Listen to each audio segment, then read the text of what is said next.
My 12-year-old boy carried his unconscious little sister to the emergency room at 3 a.m.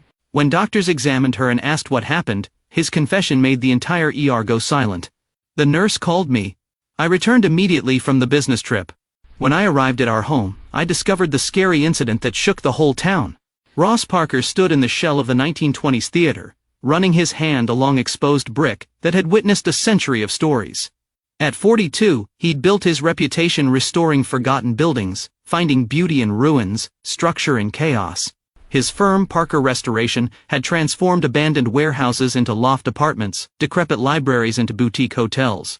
He understood that solid foundations could withstand almost anything, if only he'd examined his own more carefully. "Dad's going to miss my recital again," 12-year-old Brian had said that morning. His voice carrying that particular flatness Ross had started noticing lately. Not anger, just resignation. "It's 3 days, bud. I'll be back Friday night." "Plenty of time for Saturday's game," Ross had replied, ruffling his son's dark hair. Brian had inherited his build. Tall for his age, broad-shouldered with those same gray-blue eyes that his wife Nicole always said could see through walls. Nicole, his wife of 14 years, stood in the kitchen doorway, beautiful as ever at 38, her auburn hair catching morning light. But something in her smile seemed practiced lately, like she was performing the role of devoted wife rather than being one. Ross pushed the thought aside. The theater project was demanding. He was probably projecting his stress onto her. "Call me when you land," Nicole had said, her green eyes not quite meeting his. She was dressed for the gym in designer athletic wear. That cost more than it should. And Ross, maybe we should talk when you get back about us." The words had hung in the air like smoke. Before Ross could respond, 8-year-old Caroline had burst into the room, her blonde curls bouncing, gap-toed smile wide. "Daddy, you promised to help me build my diorama." Ross had swept her into his arms, inhaling the strawberry scent of her shampoo. "When I get back, princess, I promise. Brian will help you until then, won't you, son?" Brian had nodded, but Ross caught something in his expression, a flicker of worry, maybe fear. It vanished so quickly, Ross convinced himself he'd imagined it. Now 3 days later and 200 meters away in Cincinnati, Ross stood in that gutted theater and felt the first tremor of his world collapsing. His phone buzzed, a number he didn't recognize. "Mr. Parker, this is Memorial Children's Hospital. Your son Brian brought your daughter Caroline to our emergency room. You need to come immediately." The architectural plans, scattered from Ross's hands like leaves. Earlier that night, 2:47 a.m., Brian Parker wasn't supposed to be awake. He'd been trying to sleep when he heard it. His mother's voice, sharp and frightened, coming from downstairs. Then a man's voice. Deep, angry, definitely not his father's. His heart hammered as he crept from his room. His parents' bedroom door stood open, bed made but empty. His mother hadn't slept there. Brian knew because he'd been checking every night since he'd found that receipt. Dinner for 2 at Russo's downtown. Dated the same night Mom had said she was at book club. The voices grew louder. Brian recognized the man now. Dominic Knowles, his mother's personal trainer. He'd been coming around a lot when Dad was traveling. Mom said it was for private sessions, but Brian had seen how they looked at each other. He wasn't stupid. "You gave her too much." Nicole's voice cracked with panic. "Dominic? She won't wake up." Brian's blood went cold. He rushed to Caroline's room and found his little sister unconscious on her bed, breathing but unresponsive. A small medicine bottle lay on the nightstand, something called Zalpidem, the adult dosage. Caroline Brian shook her gently, then harder. Nothing. He heard heavy footsteps on the stairs. Dominic coming up? Brian's mind raced with terrible clarity. Dominic had been giving Caroline something. He'd overheard fragments before. Is Mom worried about Caroline getting suspicious about Dominic always being around? About Caroline almost telling Dad something last week. They'd been drugging her to keep her quiet. And tonight, something had gone wrong. Brian was tall for 12, strong from his basketball team, but he was terrified. Yet, when he looked at Caroline's pale face, fear transformed into something harder, colder. His dad had taught him, when the structure fails, you don't panic, you save who you can. He wrapped Caroline in her blanket, lifted her carefully, and slipped out through the upstairs hallway as he heard Dominic and Nicole arguing in the master bedroom. They were debating whether to call 911 or wait and see. Brian didn't wait. The Bakst keys hanging by the door. At 12, Brian had played enough video games to understand the basics of driving, and desperation filled the gaps in his knowledge. The drive to Memorial Children's Hospital was 3 miles of terror, jerky stops, one red light run, his unconscious sister slumped in the passenger seat. But he made it. "Please help. My sister won't wake up." Brian burst through the ER doors, Caroline in his arms. The triage nurse took one look and called for a gurney. Doctors swarmed. A kind-faced physician, Dr. Jean Morrison, knelt beside Brian in the hallway. "What happened to your sister?" Brian's hands shook. He was just a kid, and the adult world was crushing down on him, but he looked at the doctor with eyes older than his years. I think my mom's boyfriend poisoned her." The ER went silent. Ross made the 200 drive in 90 minutes. His hands gripped the steering wheel so tight his knuckles went white. The hospital had assured him Caroline was stable. They'd pumped her stomach, were monitoring her vitals. But Brian's words, relayed by Dr. Morrison over the phone, echoed in his mind. "My mom's boyfriend poisoned her." Nicole hadn't answered her phone. 17 calls straight to voicemail. At the hospital, Ross found Brian sitting in a private consultation room wrapped in a blanket despite the warm October night. His son looked up and Ross saw something that broke his heart. A child who'd been forced to become a man in a single night. "Dad." Brian's voice cracked. "I'm sorry. I should have told you sooner, but I didn't know if I wasn't sure." Ross pulled his son into his arms, and Brian finally broke down, 12 years old again, sobbing into his father's chest. Dr. Morrison entered, tablet in hand. She was in her 50 with kind eyes that had clearly seen too much. "Mr. Parker, Caroline is going to be okay. She ingested a significant dose of Zolpidem, a prescription sleep medication, but we caught it in time thanks to your son's quick action." She looked at Brian with something like, "Aw, he saved her life. Where did she get it?" Ross asked, though dread was already painting the picture. "That's what we need to understand, Brian. When you're ready, can you tell your father what you told me?" Over the next 30 minutes, Brian described everything. Nicole's affair with Dominic Knowles. Caroline mentioning feeling tired all the time for the past month, finding the medicine bottle tonight, overhearing his mother and Dominic panicking. "I went through the bathroom trash last week," Brian admitted quietly. "Found 3 empty prescription bottles. Mom's name, but for medications I've never seen her take. Different sleeping pills, anti-anxiety drugs." Ross felt his world tilting. "Why didn't you tell me? I wanted to be sure, and I was scared you wouldn't believe me. You were gone so much, and Mom kept saying how stressed you were, how you were imagining problems that weren't there." Brian's eyes met his father's. "She was gaslighting you, Dad. I heard her on the phone once, telling Dominic they just needed to keep you confused and busy for a few more months." Dr. Morrison cleared her throat. "Mr. Parker, I've contacted the police. Given the circumstances, they'll want to interview everyone. And Child Protective Services has been notified. I want to see my daughter." Caroline looked impossibly small in the hospital bed, for in her arm, monitors beeping softly. She was awake now, groggy but responsive. And when she saw Ross, fresh tears spilled down her cheeks. "Daddy, I was so scared. The man said I had to take the sleepy medicine, or he'd hurt Brian." Ice flooded Ross's veins. "What man?" "Baby. Mr. Dominic. He's been here a lot when you're gone. He gives me juice with medicine in it. Says it's vitamins. But tonight, he gave me pills and said if I didn't swallow them he'd hurt Brian."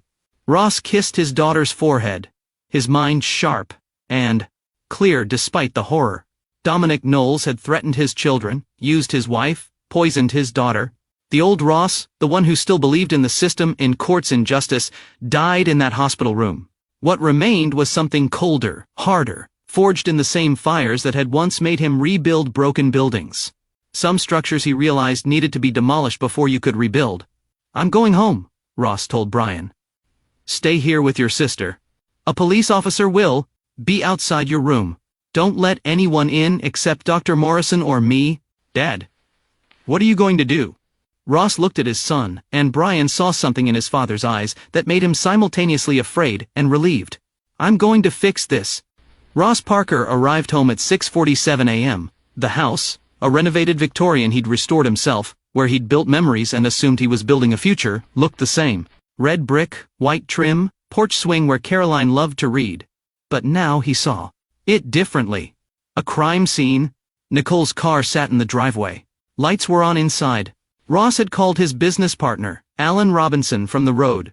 Alan was ex-military, steady, and owed Ross his livelihood. "I need you at Memorial Children's with Brian and Caroline. Trust nobody except Dr. Morrison. I'll explain later." Now, Ross stood on his own porch, house key in hand, and made a decision. He wouldn't confront Nicole yet. He'd investigate first, document everything. His architect's mind took over, assess the damage, understand the structure, plan the restoration. He entered quietly through the front door.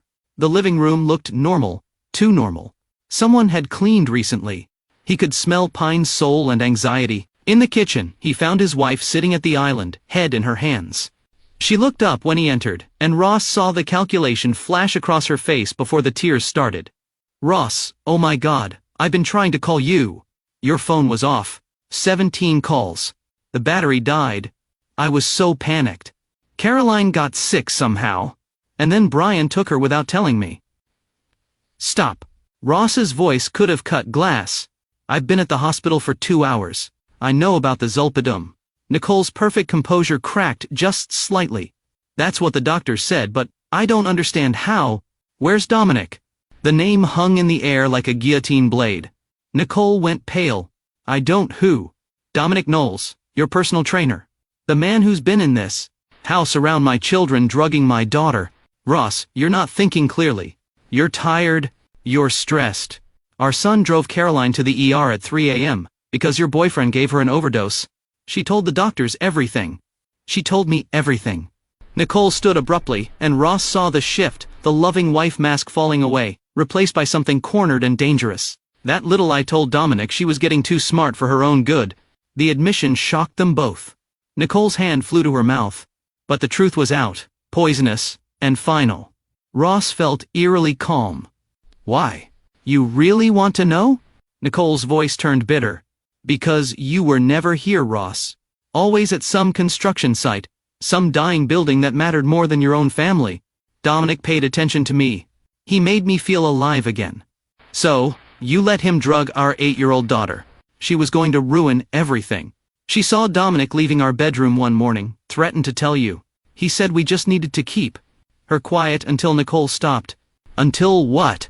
She didn't answer. Ross moved past her, taking the stairs to their bedroom. Nicole followed, protesting, but he ignored her. In the master closet, he found a locked metal box he'd never seen before, hidden behind Nicole's shoe collection. Ross was good with his hands. The lock yielded in seconds. Inside, documents that painted a damning picture: insurance policies on Ross, $12 million in life insurance he'd never authorized, forged signature, loan applications in his name, a notarized power of attorney also forged, and a handwritten note in Nicole's writing. "Once he signs the business over for the expansion loan, we'll have everything. Then the accident at the construction site, police won't question a workplace death. Make it look like falling debris." Ross's hands shook. "They've been planning to kill him. Ross, I can explain."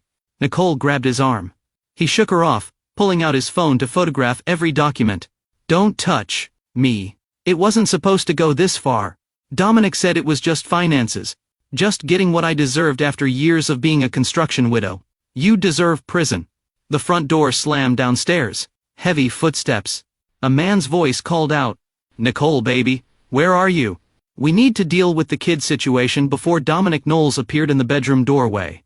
He was 45, handsome in a practiced way with salon-perfect hair and expensive clothes that screamed trust fund, but whispered con artist. His eyes went wide when he saw Ross. "Well, shit," Dominic said. Ross descended the stairs slowly, phone in pocket now, evidence secured. Dominic had the look of a predator calculating his options. Fight, flee, or charm his way out. "Ross Parker, I presume?" "Look, man, this is awkward." But Ross's fist connected with Dominic's jaw so fast the other man didn't see it coming. Dominic went down hard, blood streaming from his split lip. But Ross didn't follow up. Didn't lose control. He simply stood there, looking down at the man who'd poisoned his daughter. "You're going to wish I'd kept hitting you," Ross said quietly. "What's coming next is going to be so much worse." Ross stood in his kitchen while police officers swarmed his house. He'd called 911 the moment he'd found the documents, and Detective Kenny Wilcox, a bulldog of a man in his 50s with sharp eyes, had arrived with forensic teams in tow. Dominic sat handcuffed in the living room, lawyer already called. Nicole sat separately in the dining room, also cuffed but silent now. The time for explanations had passed. Ross had handed over everything. The forged documents, the photographs of the medicine bottles, Brian's testimony, Caroline's statement from the hospital. Detective Wilcox examined each piece with grim satisfaction. "Mr. Parker, I need to ask, did you assault Mr. Knowles?" "He fell," Ross said flatly. Wilcox's mouth twitched. "Right. Well, he's declined to press charges, which is interesting. Says he walked into a door. Smart man." "Not that smart. You know who Dominic Knowles really is?" Wilcox pulled out a file. Real name Dominic Clean. 3 prior in 3 different states. Georgia, Florida, Arizona. Runs romance scams targeting wealthy married women. Forges documents, empties accounts, and disappears. Had a warrant out in Arizona for fraud and identity theft. Ross absorbed this. Nicole didn't know. Hard to say. Some of these women are victims. Some are accomplices. We'll sort it out. Wilcox leaned forward. "But here's what's interesting. Your wife took out those insurance policies 6 months ago. The forged power of attorney 3 months ago, but the medication regimen for your daughter that only started a month ago after Caroline apparently witnessed something she shouldn't have. They improvised. Ross said their plan was taking too long and my daughter became a complication. A complication they tried to permanently silence." Wilcox's face darkened. "If your son hadn't acted when he did, Ross didn't let himself go there. Brian had saved Caroline. That's what mattered." "What happens now?" Ross asked. "Depends. We have enough to charge them both. Dominic with attempted murder, fraud, forgery. Nicole with conspiracy, child endangerment at minimum, possibly attempted murder depending on how involved she was in the poisoning." But Wilcox hesitated. Rich people with good lawyers sometimes slip through cracks. Especially if evidence gets challenged, witnesses get confused. "What are you saying?" "I'm saying the justice system isn't perfect. Mr. Parker, sometimes people like Dominic walk. Sometimes they take plea deals, serve a few years, get out early for good behavior. Sometimes wives play the manipulated victim card and get sympathy from juries." Ross looked at the detective carefully. "Are you telling me to do something about that?" "I'm not telling you anything. I'm just a cop who's seen too many bad people game the system." Wilco stood. "We'll do everything by the book. But, between you and me, if I were you, I'd want more than the book. I'd want justice." After the police left, Dominic and Nicole in separate squad cars, evidence tagged and bagged. Ross sat alone in his kitchen and thought about his children, traumatized. Thought about the years of manipulation. Thought about the plot to murder him. The justice system might fail. Dominic had escaped consequences before. Nicole might cry and play victim and convince a jury she'd been manipulated. Ross pulled out his laptop and began researching, not just Dominic's criminal history. He dug deeper.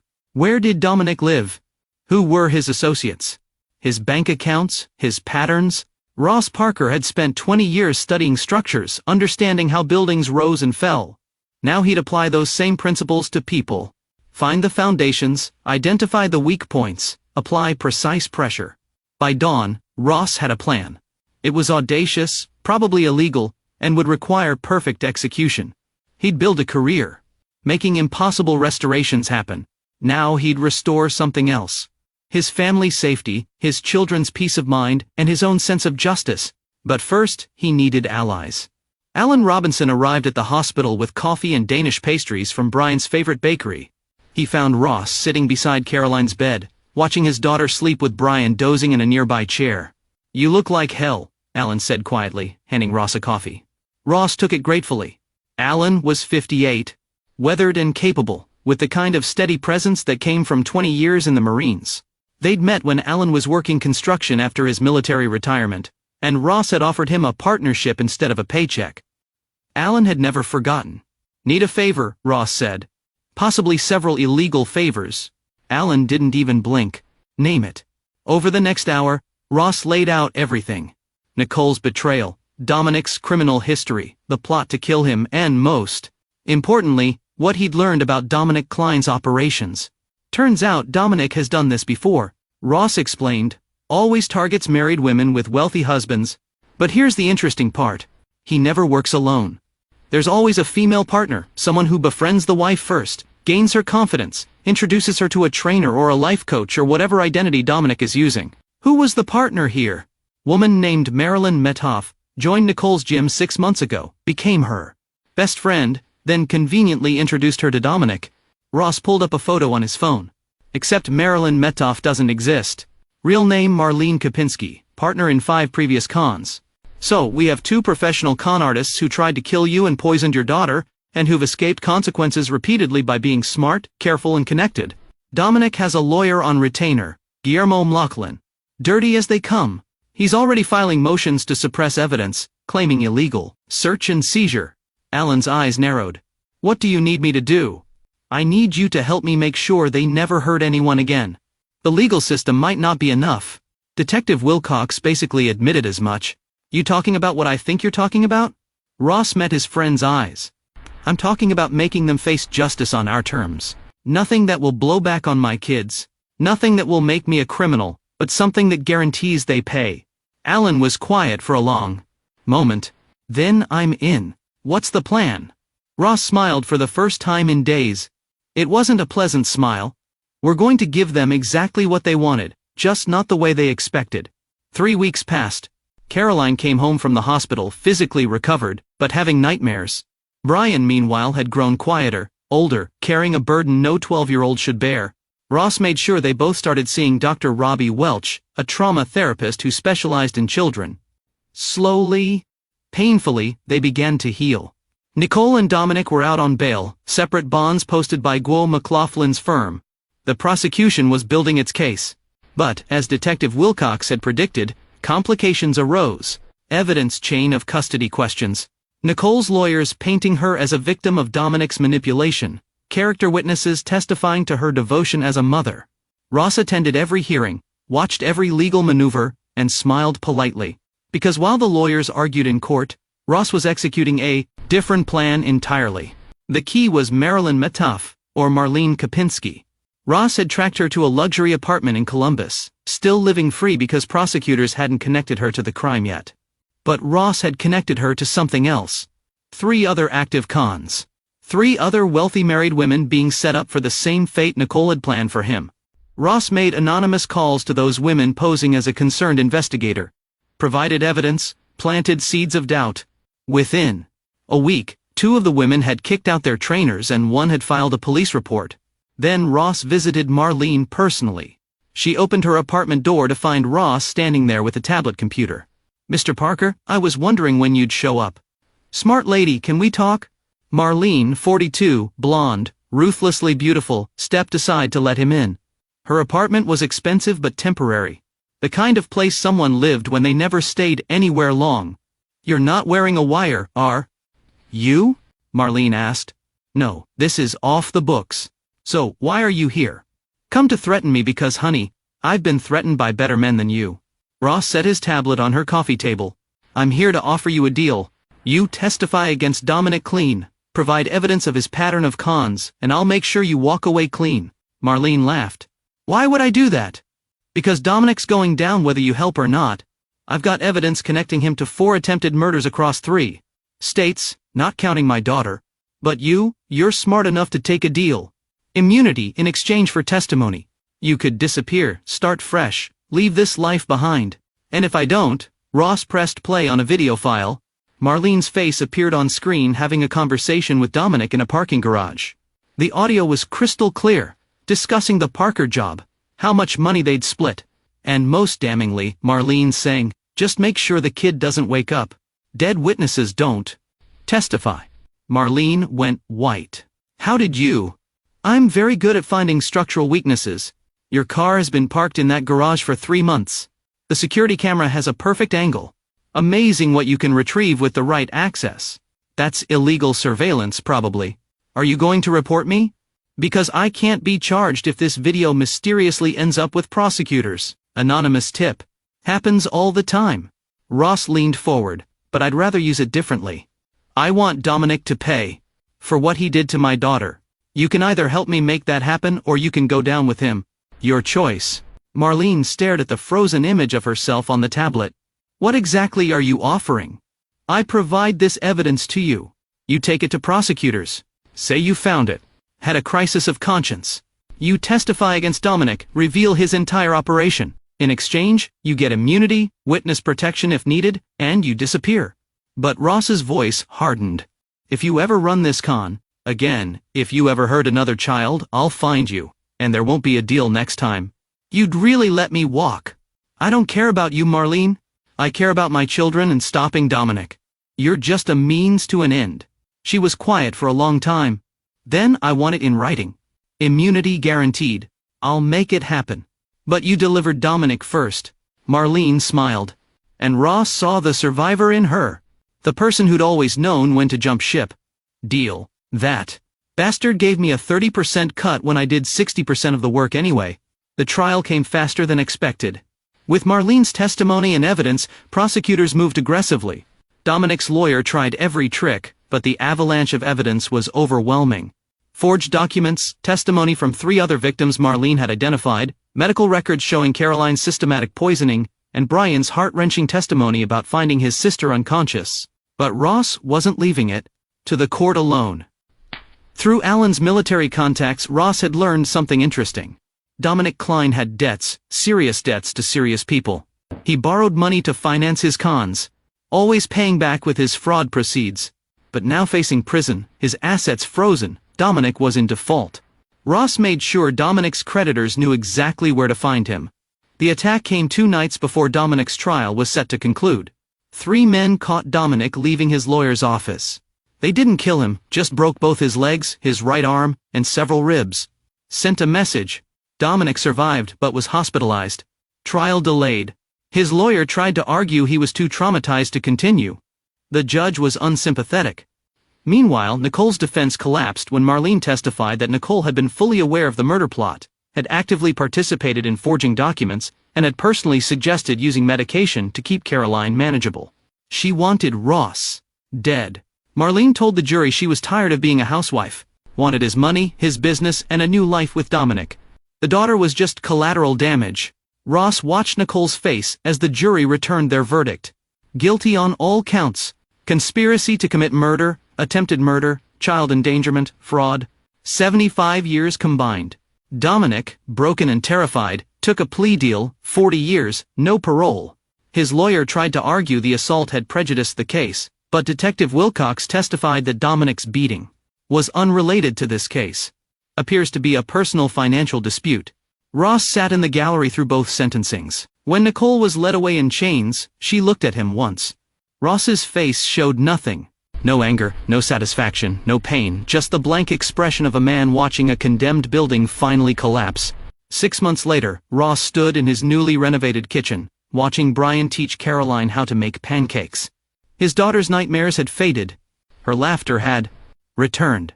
Brian had grown taller, more confident, and had just been accepted into a gifted program at school. The house had been cleansed.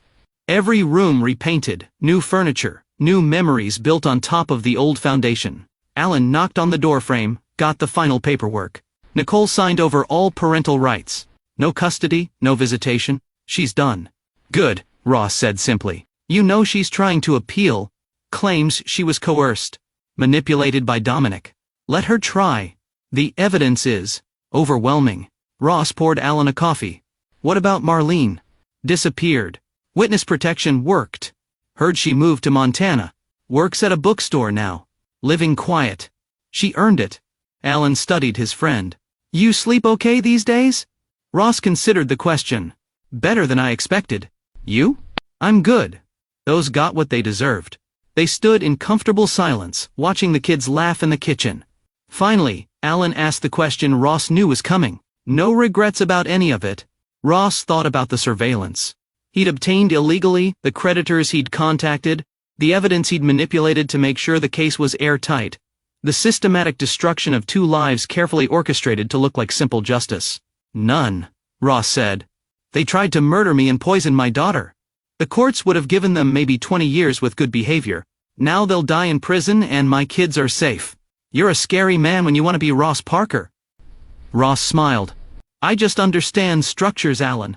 How they're built, how they fail, how to make them collapse at exactly the right moment. I applied the same principles to people.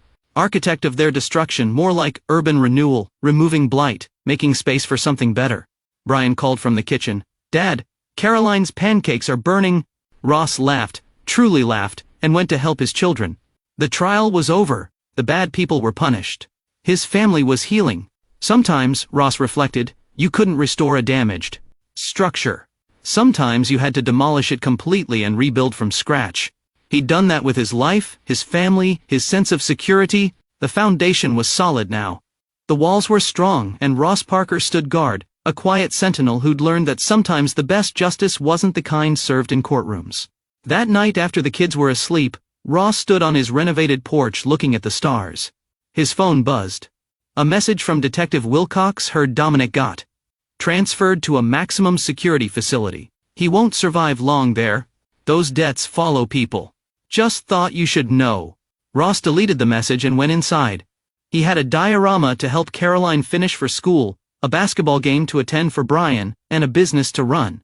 Life imperfectly perfect waiting to be built. This is where our story comes to an end. Share your thoughts in the comments section. Thanks for your time. If you enjoy this story, please subscribe to this channel. Click on the video you see on the screen, and I will see you